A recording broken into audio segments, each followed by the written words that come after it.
Okay, everybody, this is the first episode for Thomas the Tank Chat, and today we're going to be talking about the Railway series. So, I think first off, what is your favourite Railway series books, guys? Probably Tank Engine Thomas again.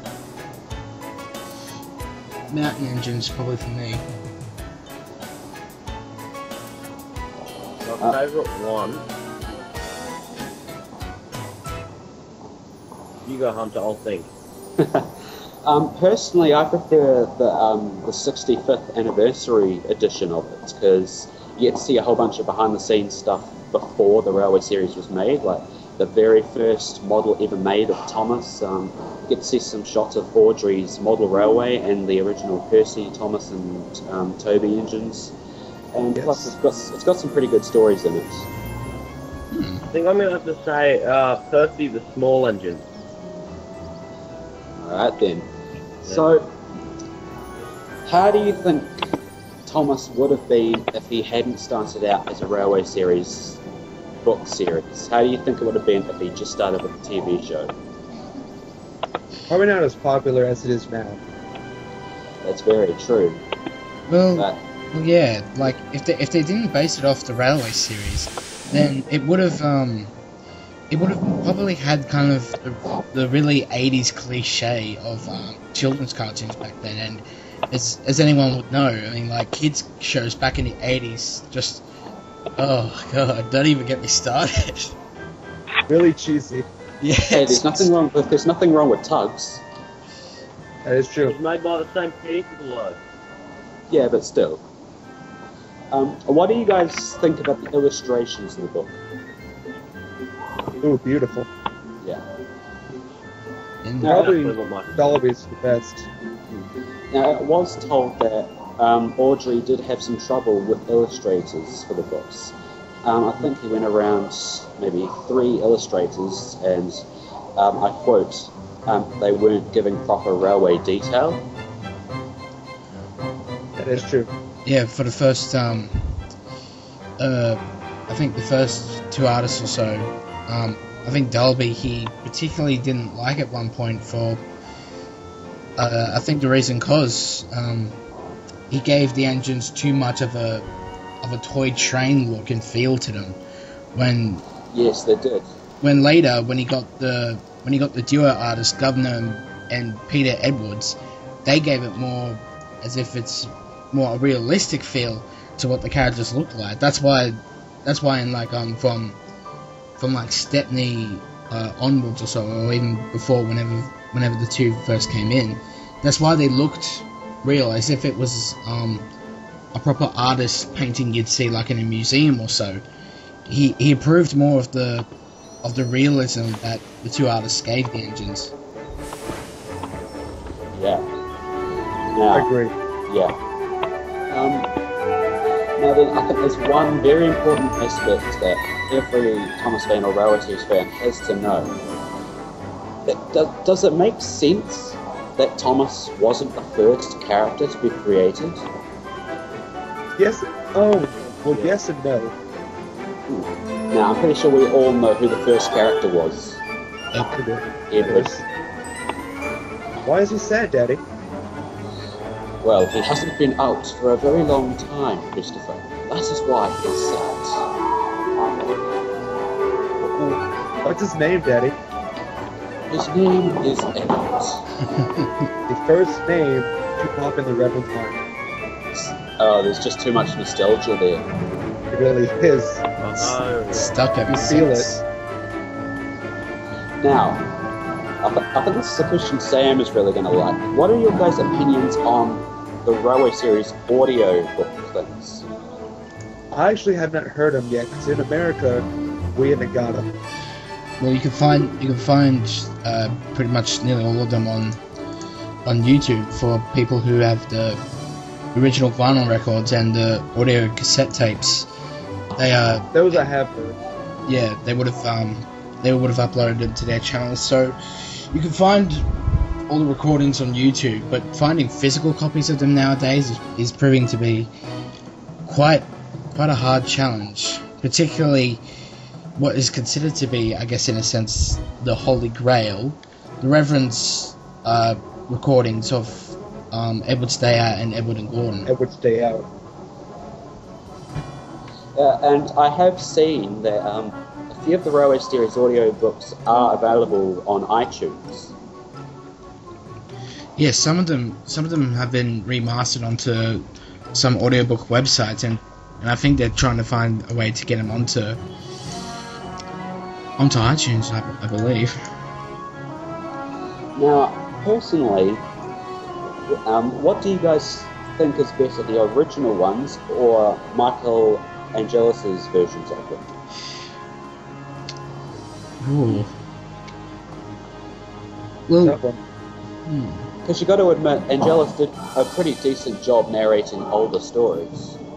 He did. I enjoyed it. And it was good they got put on CDs. I think that Johnny Yeah, Morris just has that nostalgia feel that you just want to keep listening to him. Yes. But the thing that takes away the nostalgia with the Angelus ones is they keep adding the stupid engine roll call at the start of every one of the stories. well, Yes. at the That annoys me. But I reckon the addition of music to them makes it better, but not the same song over and over. That's just repetitive. Yeah. Right. well, with me, it's kind of mixed, to be honest, because of course, Michael Angelos did a great job, and he knew not to take it like overly hyped or so, like he has in some of the seasons of Thomas itself. The Perfect example, season 6. pretty much like with the background music of the audiobooks themselves, I reckon they work better as instrumentals than they do with the actual kids singing, because they kind of help with the story's atmosphere if they don't use one over and over again like they did with the Sounds song. They use that as the opening for nearly all of the stories, and they used it a lot in the first 2 volumes of both of them. With the original recordings, Johnny Morris, of course, did a great job, and also doing his own improv of little lines and sound effects. That's the kind of thing you'd expect for something like that.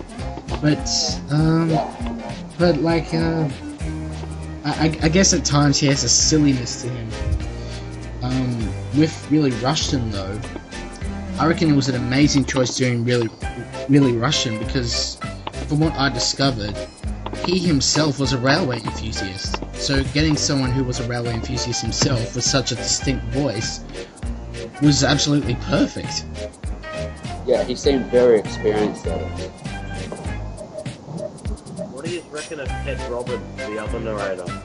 He He was alright, but I didn't feel he did as good as Morris. Personally, I like Morris good. Yeah, I reckon he's underrated. I reckon Ted Robbins is underrated out of all of them. Now, He did a good job. who out there has heard the Railway Series theme song? Me? Yes, me. Of course. Do you think it ties in with the stories, or do you think they could have changed with it? I think it sort of ties in. Like, it's a really catchy piece of music. You got to admit that. It ties in. Oh, yes, of course.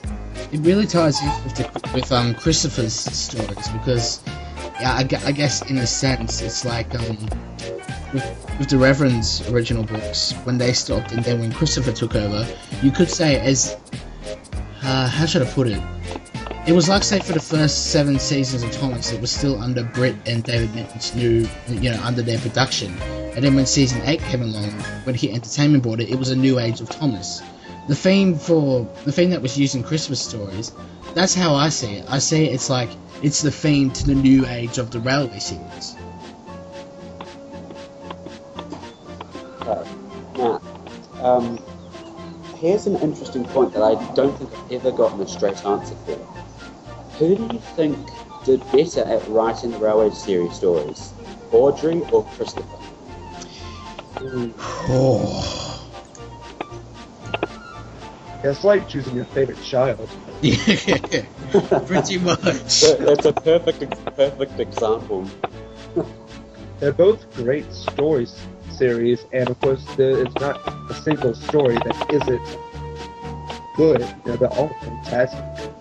But I think if I have to choose, I would probably prefer Reverence because, you know, you have that, again, that nostalgic feel. Plus, the artwork is beautiful, colorful, it captures you. It really is. It's really vibrant, really cheerful, and it's child-friendly. Exactly. Best words to sum it up: like father, like son. Exactly. I agree with that. Now, I think there's one other massive aspect of the Railway series that many people can get divided about, and it's the characters that didn't make it to the Oh, yes. Now, who would you say is your favourite character that didn't make it to the Railway series?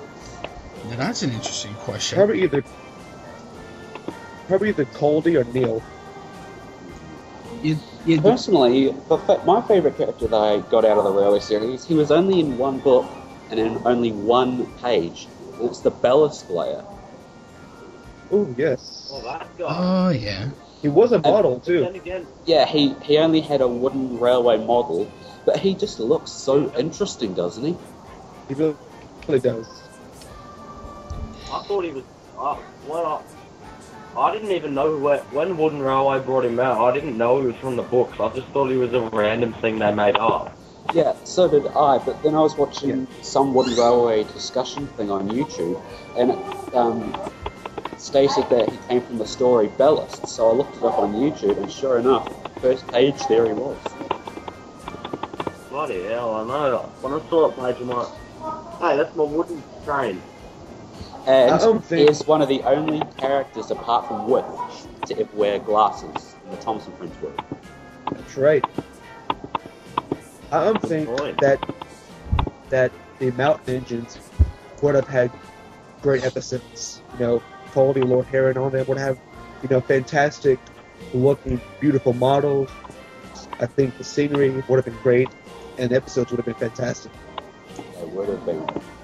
Now, this is something that I'm pretty sure is going to make everyone hate me for asking this, but what do you think would have happened if Miss Miller had been writing the Railway series? Oh no. You didn't answer. I'd Sorry, but it was just an idea that popped up. I don't think I even would Time have ago, guessed it's that. about the Coda community. Should Bloody probably include. old-fashioned. Okay, let's move off the Sharon Miller topic. It pains me to actually talk about it. Yes. Now, the characters, like, their personalities have changed quite a fair bit.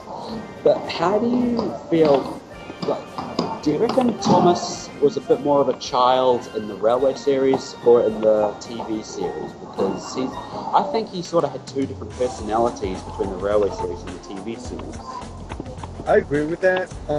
Personally, I think with the whole CGI series, he's more of a child personality. Yeah, but like he's a proper cheeky little engine. Like, as a child, he likes playing tricks on everyone, but he'll often get into trouble for his actions. Right, and in like the first season 1 and 2, will kind of tie his personality into the Railway series when he's cheeky, but he can be really useful when he wants to and when he really tries. Yeah. But he's always cheeky still. And I hope with Andrew Brenner we're going to get that cheeky feel back. Which we have seen a little bit of it. Yes, we have. To me, his personality in both the Railway series and the TV series is the same to a certain extent. Because I'll agree with that. Because as we know, the first 4 seasons were heavily based on the Railway series, and in the book series and throughout, especially more throughout series 1 to 4, we watched Thomas grow up, because we were first introduced to him as like being this little child who would just think he's on top of the world, thinks he's better, plays tricks on everyone, but then he gets a hard dose of reality from Gordon playing the trick back on him, and from what he accomplishes, like learning how to pull the trucks, helping James, he gets rewarded. And I think that's what made Thomas so believable to us, because we not only did we grow up, we grew up with him, because he was growing up too. But of course, when Hit Entertainment bought out Thomas and that, they downgraded him. they just threw him back into a time machine and reverted him back into he suddenly went from like a child who was growing up to a 1-year-old child who barely knew how to do anything and caused trouble. It's not as bad as Percy. Yeah, Percy they destroyed Percy pretty much. He's not a little baby. They need to understand that. I know, like, a perfect example would be in Percy and the Calliope. Maybe I'll get the Calliope to work by pushing it up the hill and ramming it onto its side. The only good thing about that episode was the original Thomas theme song. Yes. Which I will say, I shed a manly tear in that episode just to hear that tone again. Single tear drops down. Your views, Joseph, like, of Thomas's personality? In the new or the old series? Well, I guess both in the Railway series and TV series. Yeah, like how his personality has changed over the years, Railway series to CGI. What's your thoughts on it? I reckon in the Railway series, the first couple of volumes, he was a bit of one of them smarter British kids, and in the later volumes... that reminds me of someone so bad, Joseph. I'm pretty sure we both know. Oh my god! And in the later volumes of the Railway series, he's actually quite mature, I've realised. He starts to take on proper responsibilities to himself, like, because he gets his branch line and he knows he has to keep that up and running, but there are times where he can be a bit, Yeah. And in the CGI series, that I kind of think they've a little bit more than that, actually.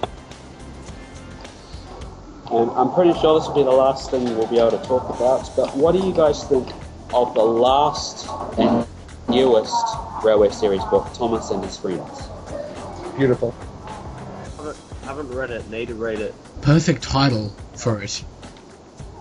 Perfect ending as well. Yes. What do you reckon was the best story out of that book? Probably the last story. That was a decent story, but I think I prefer, was it Gordon to the Rescue? I can't remember. Oh no, it was Gordon's Fire Service. Yes, that was it.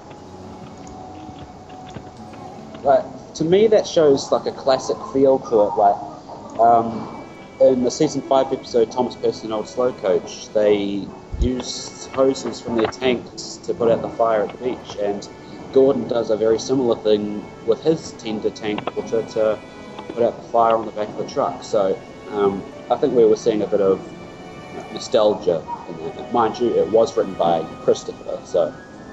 Yes. What amazes me, honestly, is the first Thomas model made by the Reverend. Yep. Like, the way it looks, and, like, it makes you think, what would it be like if that was Thomas's official basis? You know, it's just like a thought that you want to picture in your mind. You know, what would he look like today with that same basis? Who could have thought a child being sick with measles would bring the whole world so much joy? Exactly. It's a beautiful, beautiful story. It's like the idea that, you know, this whole thing happened because a child was sick in bed. Like, it may sound grim, but what came out of it, the whole idea that Wilbert took the time to, you know, to entertain his son when he was sick, it just something huge. It's special. It is. It's a unique that father-son. It's a unique father and son bonds. Kids need that nowadays, especially with their father. Indeed, I agree. Well, Well, I think that pretty much wraps it up for episode 1 of Thomas the Tank Chat. I'd like to say thank you guys for joining, and we will decide next week what will be our new episode. So until then, guys, thanks for watching. I think we should all say our goodbyes. So Joseph, Yeah. Sam, Yeah. Yeah, goodbye, everyone. Micah. Booyakasha, guys. Remember, religions can do big things. All Gotta right. throw it in somewhere. Hunter. Okay. Hunter, you don't say thanks for joining us. Dude, we're like the admin. I'm kidding. Okay. Don't jinx it, Boomer. Okay, folks. All right, guys.